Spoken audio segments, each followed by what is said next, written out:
Hey Village, welcome to another episode of Red Lipstick Conversations. Well, I guess I'm in red lipstick, so I'm thinking about it, but it's actually another episode of Womanhood Decoded. We are going to have a different episode as compared to previous ones, in that from feedback from the audience and then just having a brainstorm session, I've decided that every now and again I am going to have a hot topics episode. And so that's what we're going to get into today. So first of all, it is the first week of Black History Month, and I, for one, am excited in a way that I've never been, to celebrate the achievements of our living legends and ancestors. And I believe most of it has to do with the fact that my daughter is now old enough to finally understand some of the implications of Black History Month. And I feel that given the state of what's going on in our nation, it is that much more important and or critical that we take time to give homage and to honor those that have paved the path in order for us to have some of the liberties that we enjoy that are in the midst of being destroyed, it might seem, if you happen to watch the news. But I don't want to get into that today. I just want to try to stay as upbeat as possible. Also, I want to also have a moment to share my condolences for those that are affected by the recent air travel tragedies. And I want you to know that our thoughts and prayers and our hearts are with you, to those that have been affected. It just seemed for a couple days that it was back to back to back, where either a helicopter was crashing somewhere or a airplane was seemingly off their flight path, and as a result, lives were lost. And I think most of us, when we think about traveling, we don't think about the worst that could happen. So when we see the worst happen and it is not on a movie screen and it's actually in our backyards, it has that, I don't know, it hit me way different than it might in times past. And I don't know if that has to do with me getting older or what, but life just seems a lot more fragile at this point than it did at other points in my life. And I just want to take a moment to thank everybody that is taking time out of their day to check in on Instagram and or Facebook, LinkedIn, or YouTube. I appreciate your support, and without you, I wouldn't be here. So thank you for taking time to tap in today. So one of the things that I wanted to talk about as it pertains to hot topics are or is this idea of mindfulness. So mindfulness is defined as a type of meditation that involves focusing on the present moment without judgment. So if you are on social media, there has been a trend going on where people say, I listen and I don't judge. And then they say whatever is either deemed embarrassing and or problematic that has happened in the recent past. And so I think that that is a good exercise to do, maybe not always in front of the camera. But I was also reading a book, and it is called The Mindful Body. And the subtitle is Thinking Our Way to Chronic Health. And it is by Ellen J. Langer. So the reason why I was reading the book in the first place is because I was listening to a podcast, and on the podcast, I was just struck by the amount of power that we actually have when it comes to being able to be in control of our narrative. A lot of the times when we hear statements like, it's only darkest before day, or just keep going, it'll get better. Sometimes those cliche comments can sting when you're in the midst of something, because it's like, okay, if it was that easy, then it wouldn't be something that is causing me to lose sleep. But one of the things that the author brings out in the book is that events don't cause stress. Rather, it is our view or perspective that is the culprit of stress. She then goes on to examine various different studies as it pertained to mindfulness, and how she explained being mindful is completely different than the definition that I just read, which is she doesn't view it as meditation, because she says meditation is a practice that you do, that you can be mindful while meditating. But what the author challenges the reader to do is to be alert. And when you are alert, you can be mindful. Not only does she encourage the reader to be mindful, but she says you can do this through questioning. So, for example, she gives the illustration of adding 1 plus 1, because generally speaking, 1 plus 1, no matter where you are, is always going to be 2. But she said there are situations where that isn't true. And when she initially said that, I said, nuh-uh, I know that 1 plus 1 is always 2. But if you have, for example, 1 coffee and you add it to another coffee, you just have more coffee, as opposed to having 2 coffees, even though it might be in 2 different containers. That's getting into semantics. But the point is that we should stop just accepting things as black and white, or just accepting that things, if they've only been done one way in our lifetime, that they can never change, or that there is a finality. For example, if you are to go to the doctor and then the doctor tells you that you have an incurable disease, she says that, if we are in that situation, first of all, we need to ask, okay, well, of the people that have this diagnosis, what percentage of them were taking care of their bodies? What percentage of them were eating the way that I'm eating? And what percentage of them were my age? Because essentially, someone that receives problematic diagnosis and they are more advanced in years is going to have a different prognosis than someone, for example, that has the same diagnosis but is younger. And so she was saying that to say that whenever something bad happens, that we need to always try to be alert and not to be just stuck in whatever the problem is or whatever the situation is, that we need to remove ourselves by asking active questions.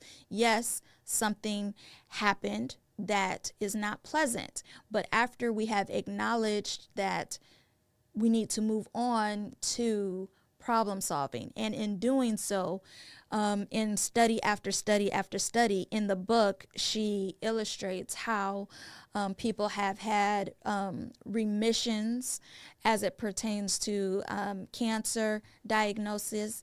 And she talks specifically about her mother's cancer diagnosis and how she was able to, through being mindful, was able to live a lot longer than what the doctors had initially said.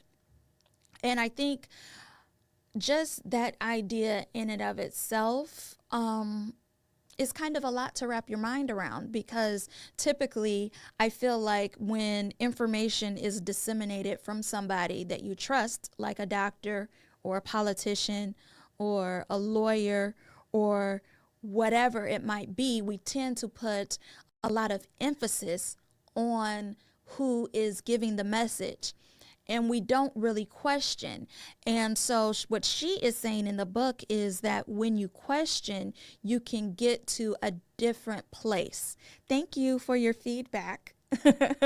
And I feel like it is something that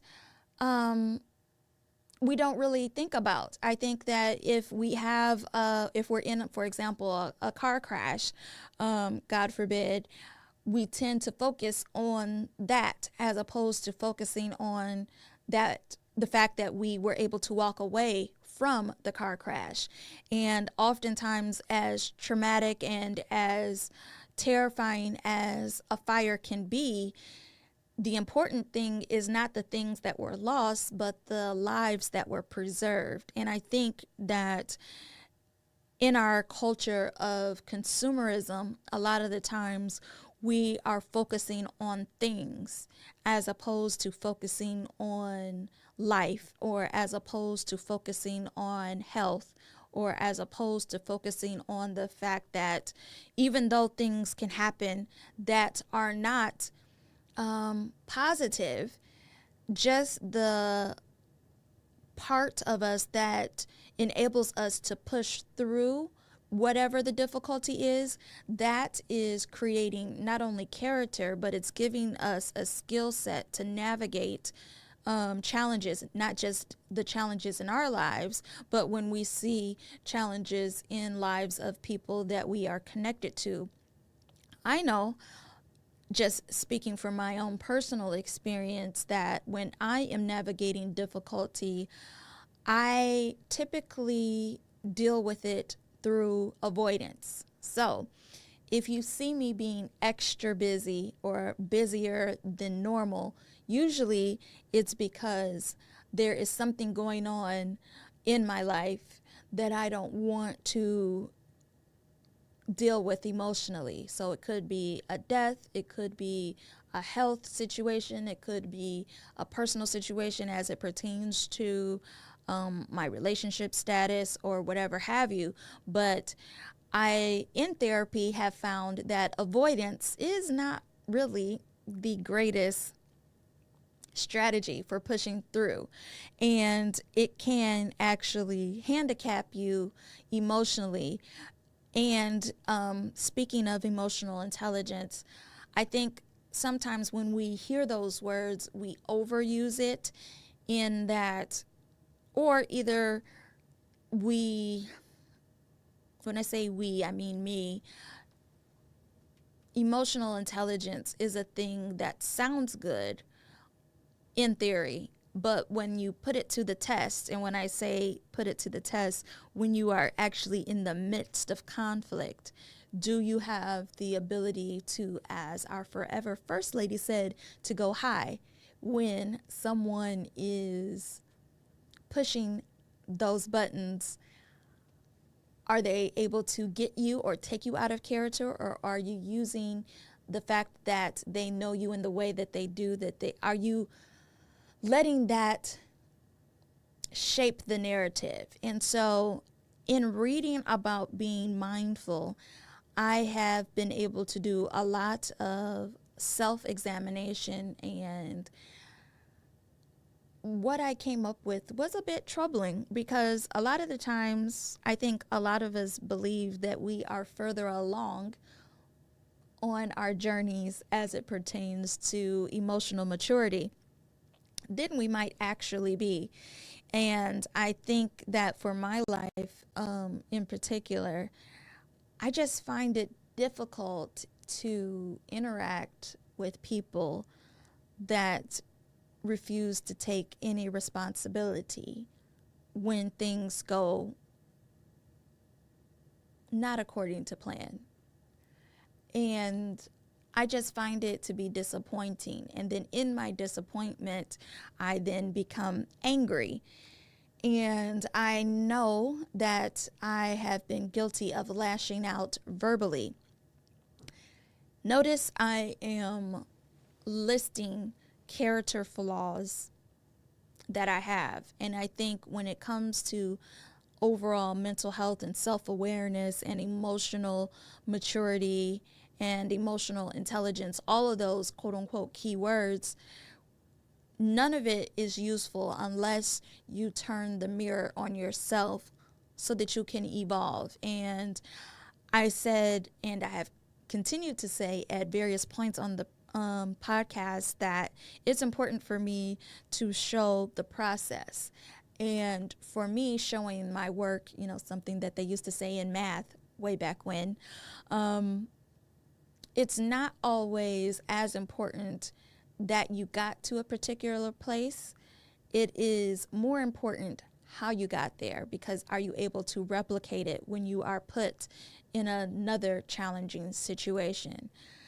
And so what it is that I am currently navigating is boundaries as it pertains to my time, as it pertains to various relationships in my life. What I have realized is I can't just cut off everybody that I deem to be problematic, but I can minimize contact with problematic people. And if I know that certain people are triggering to me, I can do the work that I need to in therapy, and I can suggest that other people do work. But what I am realizing is that even if you are committed to doing the work, as they say in therapy, that doesn't mean that you suddenly arrive at this enlightened place. Oftentimes, what I have found in my own personal journey is the more that I learn about myself and my history, not just as a Black woman in America, but specifically my family history, I'm able to see myself in a different way. And so I think it's also important, the idea of grace, giving myself grace, the same grace that I would extend to someone important to me. It's that much more important that I give myself grace when I am in this or in a state of difficulty. And I think sometimes it's very much easier said than done, because a personality like mine, I'm a type A Leo, and so if you're not sure what a type A personality is, I am the type where I always have a list, a to-do list. I always have a goal that I am either in the midst of achieving or that I am working towards in some form or fashion. So I am the very opposite of going with the flow as far as my personality is concerned. And so when I am alerted to a personal problem or challenge that I need to navigate through, I often try to think myself out of the problem. And what the book is saying is that while I do have control over a lot, time has to be a factor in one's evolutionary process. In other words, if someone were to come through the door right now and were to lay out what I need to do in the next 3 to 6 months to get myself out of whatever difficulties I perceive myself to be facing, I would then have to absorb the information and then apply the strategies so that I can then navigate to the next place. But all of that takes time. And I feel like a lot of the time when we are going through things, we are essentially on autopilot. And what she is saying in the book, again, I am referring to The Mindful Body.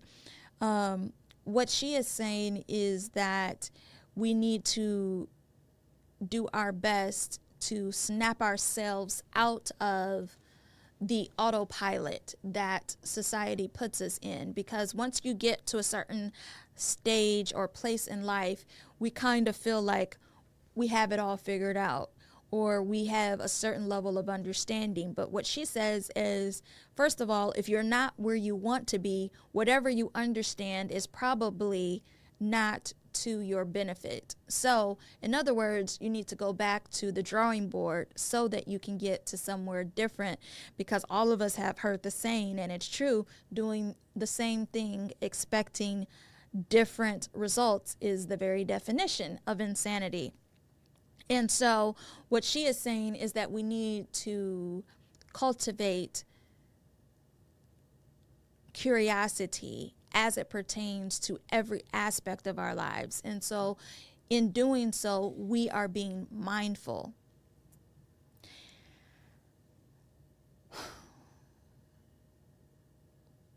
And I felt like it was important to talk about being mindful because, like I said, a lot has been going on, and it's just February.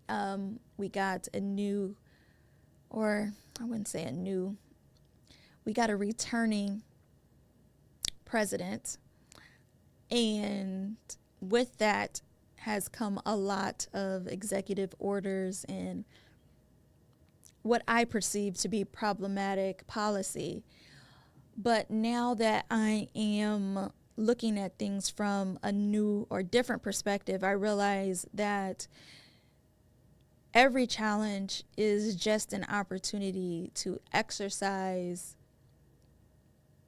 problem solving. And so whether that is on the micro level of in my own personal life, or whether that's on the macro level as it pertains to systems and governments, I think that all of us need to sometimes just take a deep breath and realize that just because things might appear to be dire doesn't mean that they need to continue to perpetually be in that state. And even if we perceive something to be problematic, that in and of itself can also paralyze us if we don't then get to the next step of problem solving and how to push through and how to push forward. So, some of the strategies that are in the book and in general that I came across were how to perceive mindfulness in your daily life. So first of all, looking at yourself and others from a place of non-judgment, incorporating patience into your life as it pertains to yourself and others, having the idea of a beginner's mind, and I explored that already. So not feeling as if you have all the answers, but understanding that you can push forward and that there is more to learn.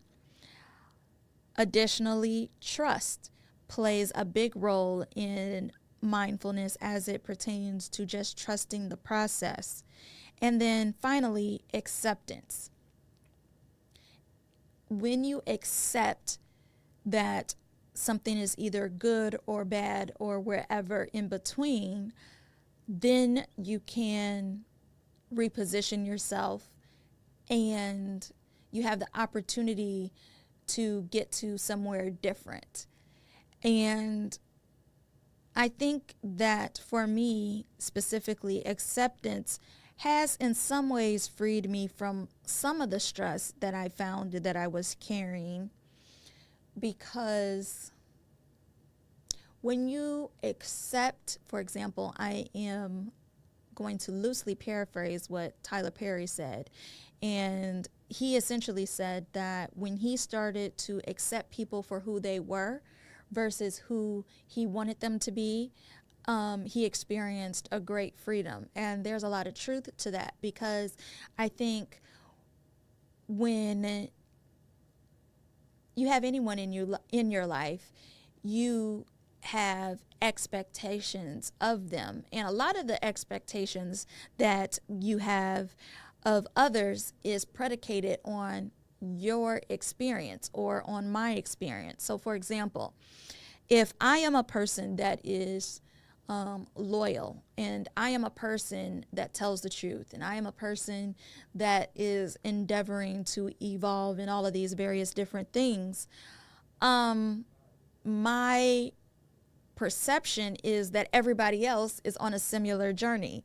So that means that they are also trying to be as truthful as possible, and they are trying to navigate their lives with integrity. But what you will find is that oftentimes people are on different parts of their evolutionary journey.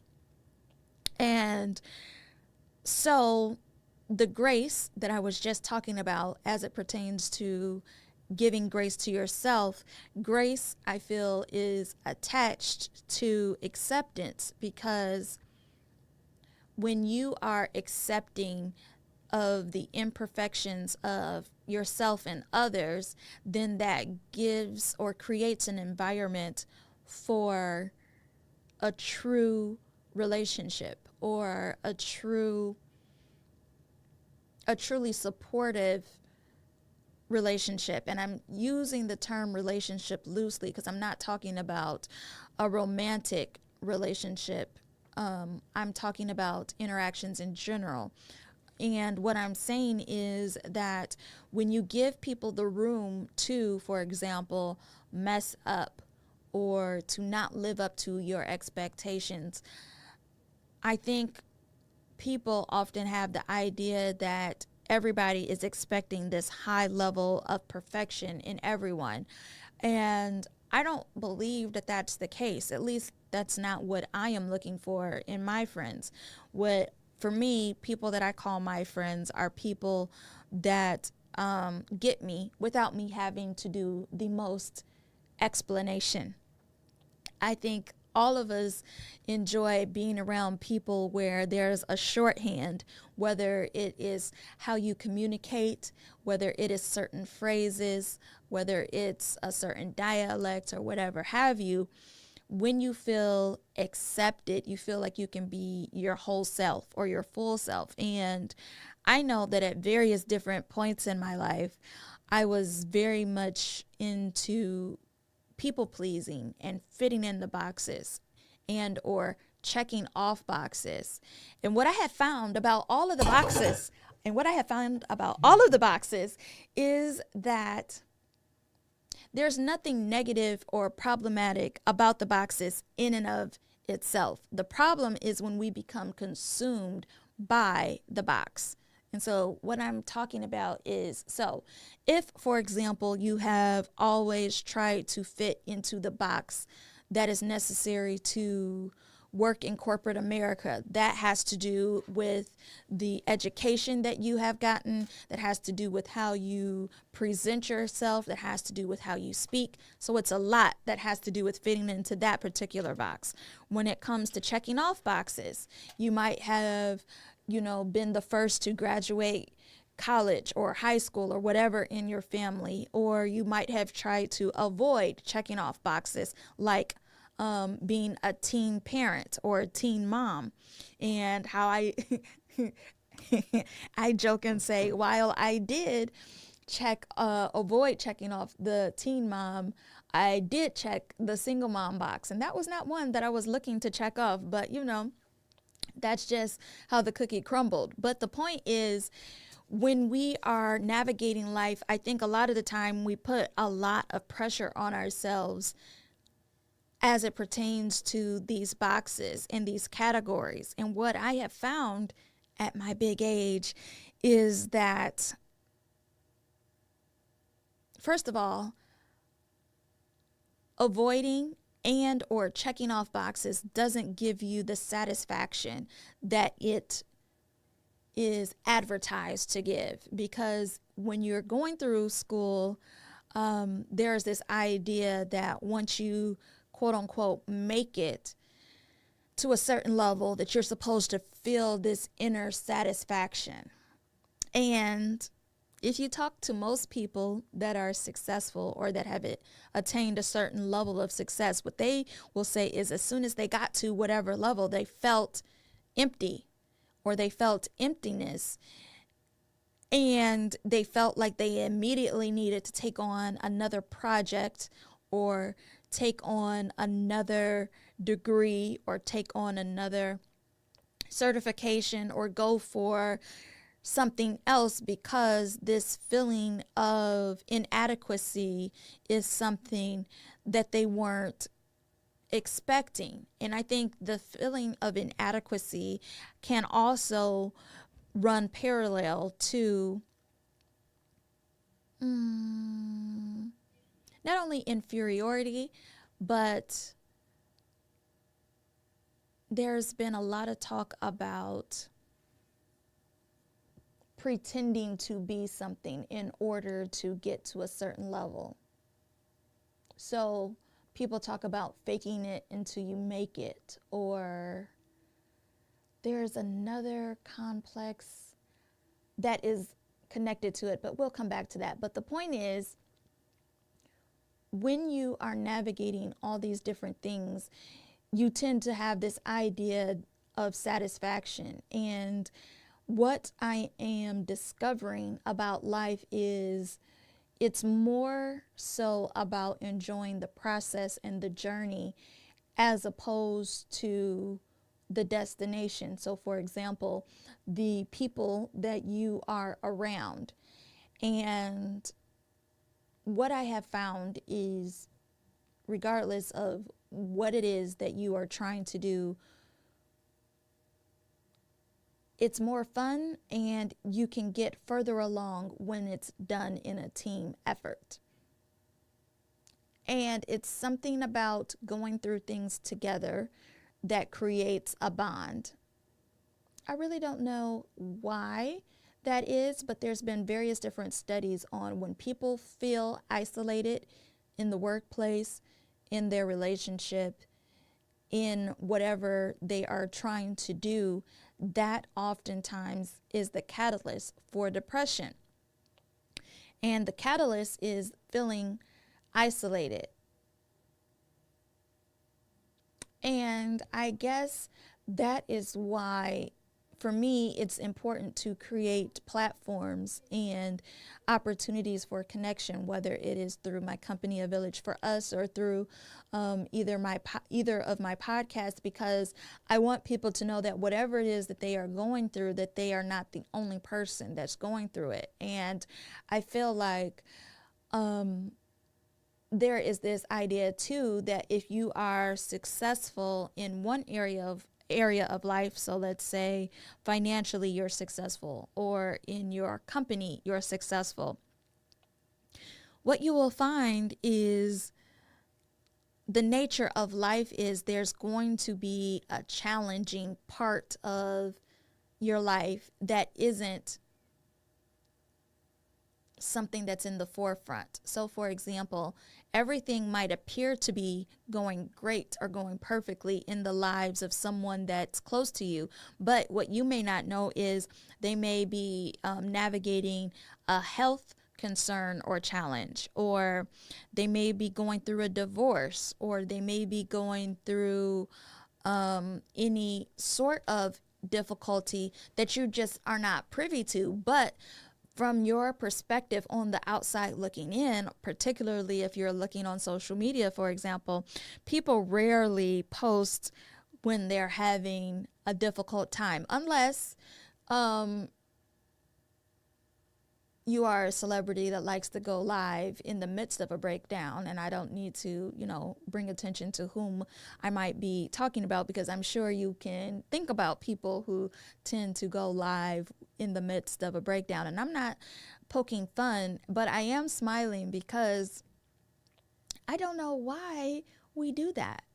I think that everybody wants to be transparent or attempts to want to be transparent, but I think that sometimes we can be doing more damage than we realize. And I'm trying to be very careful because I don't want to come off as being judgmental, because like I said, we all are going through various different stages of our journeys. But I just feel like sometimes all of us could benefit from pausing before putting stuff out into the world, because whenever you put stuff out into the world, you're going to immediately put it into the, are you on this team or that team, whatever it is that you're talking about. And when you do that, you are creating a situation for a divisiveness, as opposed to a situation where people can come together in overall support. But as I am thinking about what I just said, I think a lot of what I am saying is coming from my perspective as a woman in her 40s. And so obviously I'm not as impulsive as I was at different other chapters of my life. But I think that in our quest for acceptance, that sometimes we create more problems for ourselves than we realize. And especially given the challenges as it pertains to the job market, I think sometimes we, meaning consumers of social media, don't realize that what we put out on the internet, yes, it can be just for fun, or yes, it might just be for your business or for whatever reason it is that you have social media, you have a social media presence. That is a big part of the employment process that I think we don't spend enough time realizing the connection. So if, for example, you find that your resume and or your job application keeps getting rejected or overlooked, you might want to take a look at what you are posting on social media. And I am not saying that you should not be authentically yourself, or that you should, again, attempt to fit into a box. That isn't something that is that comes natural to you. But what I am saying is that we should all collectively pause and think. That's all I'm saying before we post. And again, all of this is under the topic of being mindful and being alert and being curious, and the same level of empathy, support, grace, all of those words that we give to others. I feel that we should hold ourselves to that same level of overall excellence, because again, I feel like all of us should be striving to evolve, should be striving to do better, should be striving to get to somewhere better than we were last year. And I feel like I would be remiss if I didn't acknowledge that there is a huge connection to who I am as a person, and not only my own personal mistakes and problems that I've had to navigate, but also being aware of all of those things in the lives of others around my life or in my life.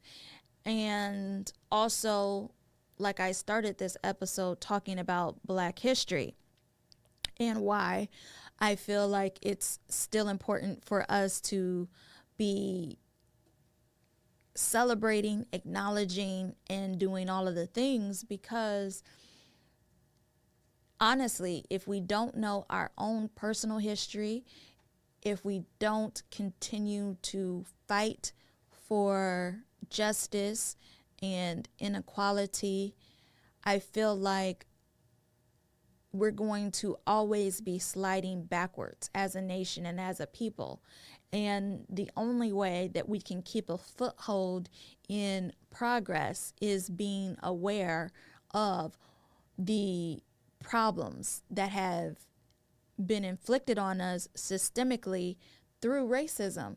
And if we don't acknowledge what has happened as it pertains to Black history, then how can we ever even think that we're going to get to a different place? It's almost like,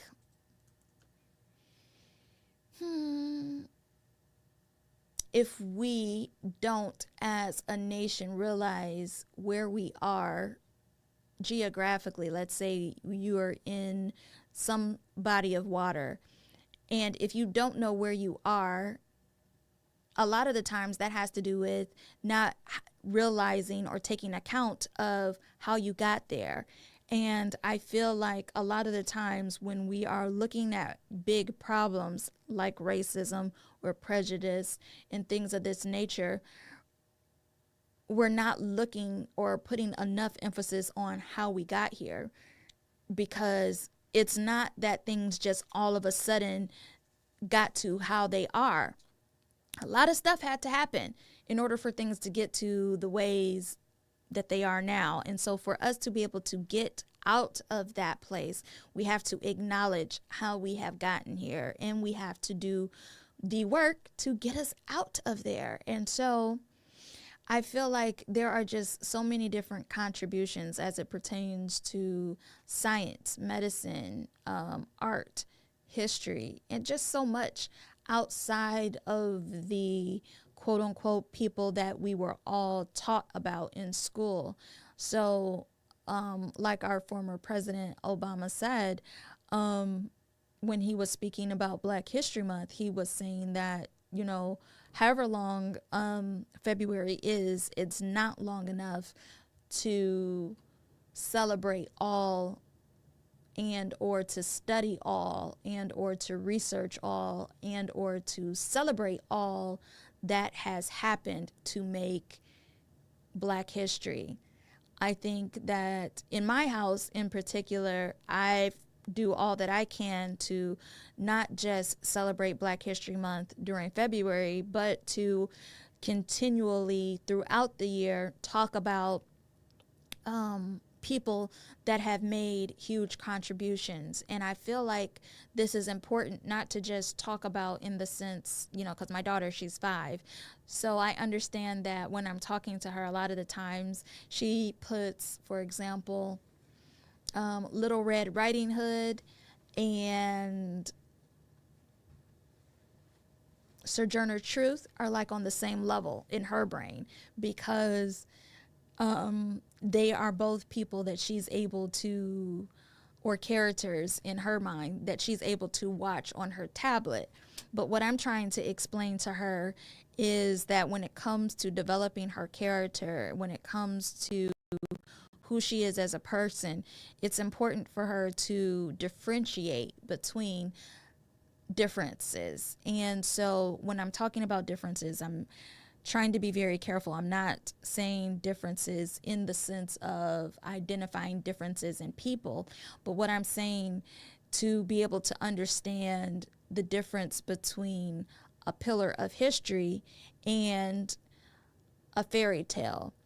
And I'm not really sure if I'm doing the greatest job at that, but all I can do is keep trying. And I feel that I think all of us, I think if we just continue to try and if we continue to do our best, that things have got to get to a different and better place.